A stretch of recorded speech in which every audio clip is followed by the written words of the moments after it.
दोस्तों नमस्कार।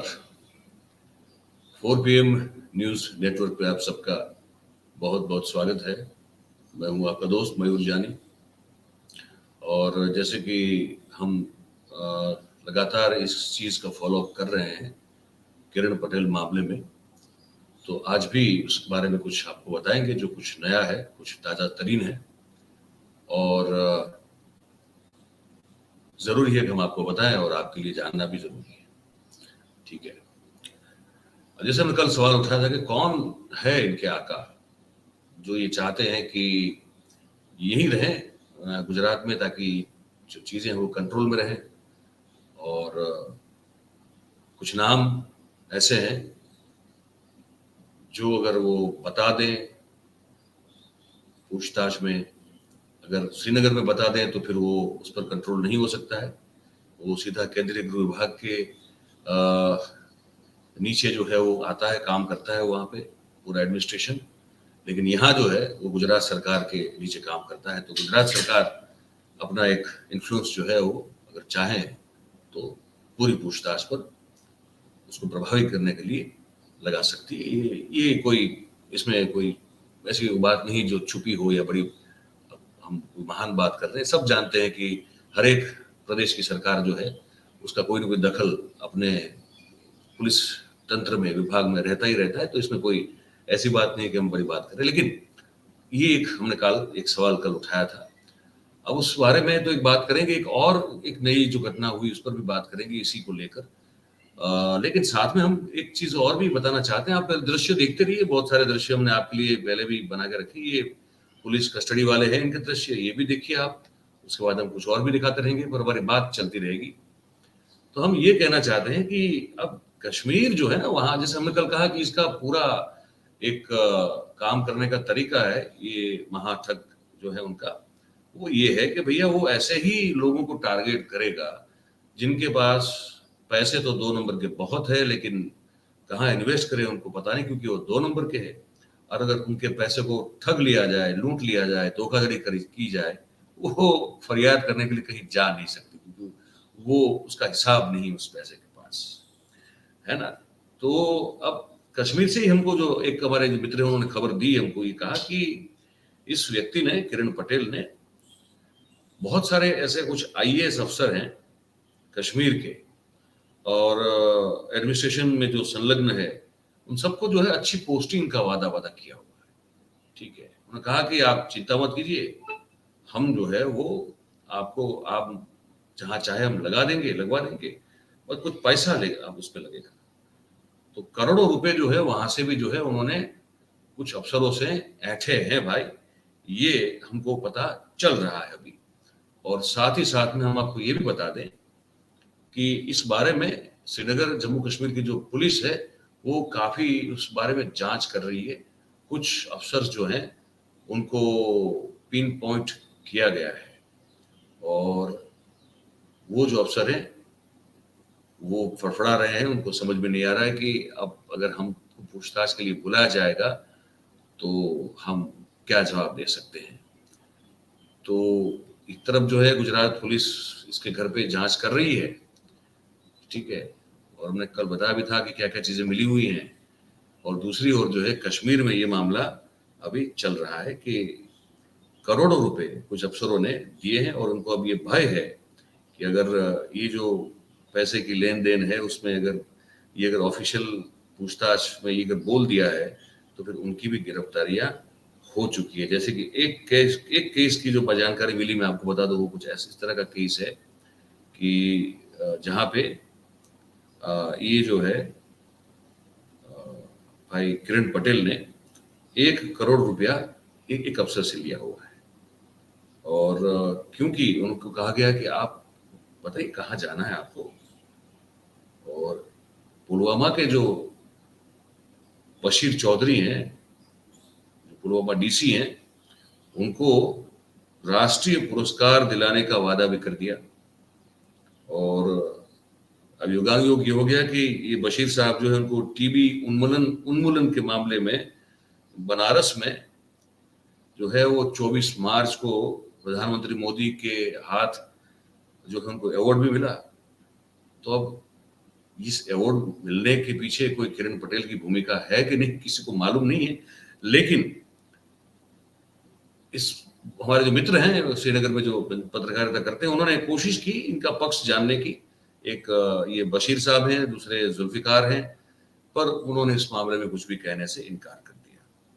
जब अक्टूबर में पहली बार किरण पटेल गया था, मैं आपको बताऊं, कश्मीर में, और विथ Z+ सिक्योरिटी, तो बशीर जो है, उन्होंने एक सीनियर पुलिस अधीक्षक हैं, उनका नाम मैं बता दूं आपको, वो जुल्फिकार कहते हैं उनको, और उनको फोन किया था, ठीक है, और फोन करके फिर कहा कि किरण पटेल को बुलेट प्रूफ व्हीकल, एस्कॉर्ट के लिए व्हीकल और 1 डजन जो है, मतलब कि 12 के करीब जो सुरक्षा के लिए जवान जो है वो तैनात आप कर दीजिए।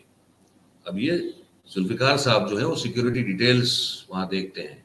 ये जो आप दृश्य देख रहे हैं वो वाला वीडियो है जहां फिर आपको जो है हितेश पंड्या साहब दिखाई देंगे, ठीक है, क्योंकि उनकी बात भी इसमें करने वाला हूं मैं। वो आपने पहले बार अगर हमने खबर दिखाई थी तो देखा होगा कि वो ये वीडियो वो था, तो अब आप उनको भी देख सकते हैं, क्योंकि इनके बारे में कुछ दिनों से बात नहीं हो रही, आज उनके बारे में बात करना बहुत जरूरी है। तो क्योंकि आज जो एक और खुलासा करने जा रहे हैं उसमें कहीं ना कहीं इनका एक रोल फिर से सामने आ रहा है। तो जुल्फिकार साहब जो है, मैं फिर से उस बात पे चला जाता हूँ कि जो जुल्फिकार है सीनियर पुलिस अधीक्षक, तो वो सिक्योरिटी डिटेल देखते हैं और उनको जब फोन करके बोला गया तो फिर उन्होंने ये सिक्योरिटी जो है उनको दे दी गई। तो हमारे मित्र है वो कह रहे हैं कि दोनों अफसरों की पूछताछ की गई है। किरण पटेल की जो गिरफ्तारी है वो 2 मार्च को की गई थी, लेकिन 16 मार्च तक पुलिस ने इस मामले में कोई घोषणा नहीं की थी। अब पुलिस को इतना समझ में आ गया था कि एक बहुत बड़ी मछली हाथ लगी, लेकिन अब इसका क्या करें वो समझ में आ नहीं रहा था, दिशाविहीन थी। और उस दौरान मैं आपको बताना चाहूंगा कि एक बहुत बड़ा प्रेशर जो है गुजरात की ओर से हुआ था, सीएमओ की ओर से हुआ था। अब मुझे ये भी बताया कि इसकी जानकारी भूपेंद्र पटेल को नहीं थी, लेकिन सीएमओ में जो लोग अभी जो नृत्य करते हुए देख रहे हैं कुछ लोगों को, उनमें से जो एक व्यक्ति की बात हम कर चुके हैं, उनका एक बहुत बड़ा रोल रहा है इस तरह की एक मैं जो कहना चाहूंगा ना कि एक तरह से सिफारिश करने में या तो एक प्रेशर बनाने में कि भाई आप इनको छोड़ दें ताकि हम जो हैं वो सुरक्षित रहें, सेफ रहें और हमारा जो है कुछ फिर नाम इसमें न आए। और मुझे ये भी बताया जा रहा है कि हर्ष संघवी जो गृह मंत्री है, गृह राज्य मंत्री, उनका भी इस मामले में कोई, इनको भी कुछ इस तरह की खास जानकारी नहीं थी कि ये सब उनके नाक के नीचे हो रहा है। और ये एक और इस शख्स के साथ जुड़ा हुआ मामला है जो गृह राज्य मंत्री के ही कार्यालय में काम करता था, जो कि राजकोट से था और जो कि अमित पंड्या का दोस्त हुआ करता था। अमित पंड्या, वो अमित पंड्या जो इस वीडियो में आप लगातार देखते रहे होंगे, हितेश पंड्या, जो मुख्यमंत्री कार्यालय के पीआरओ की पोस्ट पर लगातार 21-22 साल काम किए। क्या काम किए किसी को नहीं पता, लेकिन वो वहीं पे थे। और उनके सुपुत्र अमित पंड्या के ये मित्र थे। उस मित्र का नाम मैं बताना चाहता हूँ, वो नाम है भाई भार्गव ठाकर, ठीक है। तो भार्गव ठाकर जो है वो बेसिकली राजकोट से हैं और वो राजकोट महानगर पालिका में सब ऑडिटर के पोस्ट पर वो काम कर रहे थे, कार्रवाई उनकी चल रही थी। और फिर उनको जो है हर्ष संघवी साहब की जो गृह राज्य मंत्री की जो ऑफिस है गांधीनगर में, वहां पे उनको लोन सेवा पर जो है रखा गया था। पर अचानक जैसे ये मामला बाहर आया तो उनको जो है वहां से हटा दिया गया है। और हटा दिया गया है भाई, और जो तारीख लिखी है वो 31 जनवरी की लिखी है, लेकिन हकीकत ये है कि ये ऑर्डर जब तारीख 31 जनवरी का दिखा रहा है, लेकिन वास्तविकता ये है कि सचिवालय में ये अगर ऑर्डर इशू हो गया तो राजकोट महानगर पालिका में 31 जनवरी में जो ऑर्डर इशू हुआ है वो कम से कम 1 हफ्ते में तो पहुंचना चाहिए। वो ऑर्डर तो अब तक पहुंचा नहीं था और चीफ ऑडिटर को इसके बारे में कुछ पता भी नहीं था। और पुलिस कमिश्नर या ऑडिट शाखा जो होती है उसमें ये भार्गव ठाकर को गृह राज्य मंत्री की कचहरी से वहां से जो है रुखसत दे के वापस अपनी पोजीशन महानगर पालिका राजकोट में है वहां काम करना शुरू करने के लिए की जो दरखास्त भेजी गई थी वो ना पुलिस कमिश्नर को पता है, ना ऑडिट शाखा को पता है, ना इस पत्र का कोई इनवर्ड हुआ है, ना उसकी इनवर्ड की कोई एंट्री है। ठीक है, तो ये जो है ये भी एक सीधा एक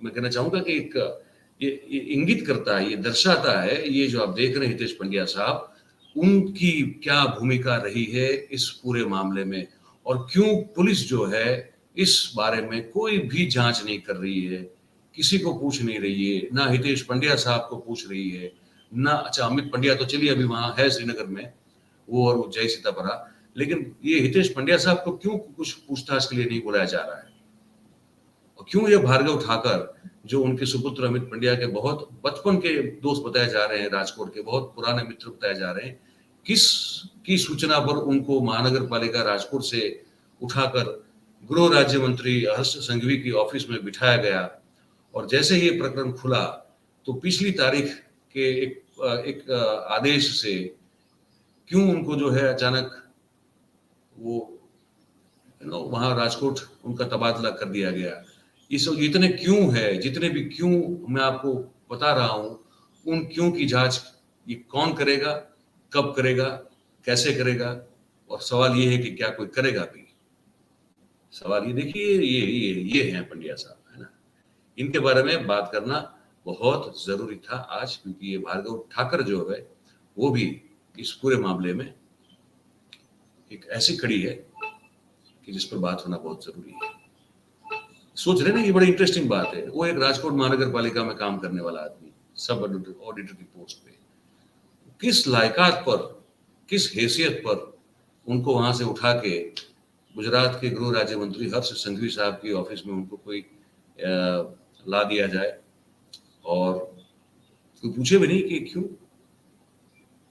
हर्ष संघवी को इसका पता है कि नहीं, हमको नहीं पता, लेकिन हर्ष संघवी को शायद ये भी नहीं पता है कि इसको फिर जो जैसे ही मामला खुला तो पिछली तारीख से विथ इफेक्ट फ्रॉम 31 जनवरी से उनका तबादला कर दिया जाता है, लेकिन उसका इनवर्ड भी नहीं हुआ है, ना राजकोट में हुआ है, ना उनकी जो ब्रांच है ऑडिट ब्रांच वहां हुआ है, वो पत्र भी वहां तक अब तो पहुंचा नहीं, 31 जनवरी से निकला हुआ पत्र तक तो पहुंचना चाहिए था। ये सब सवाल है, हमने भी उठाए हैं, और एक हमारे बहुत अच्छे मित्र हैं राजकोट में, हिरेन भट्ट साहब, बड़े अच्छे पत्रकार है, उन्होंने भी उठाए हैं।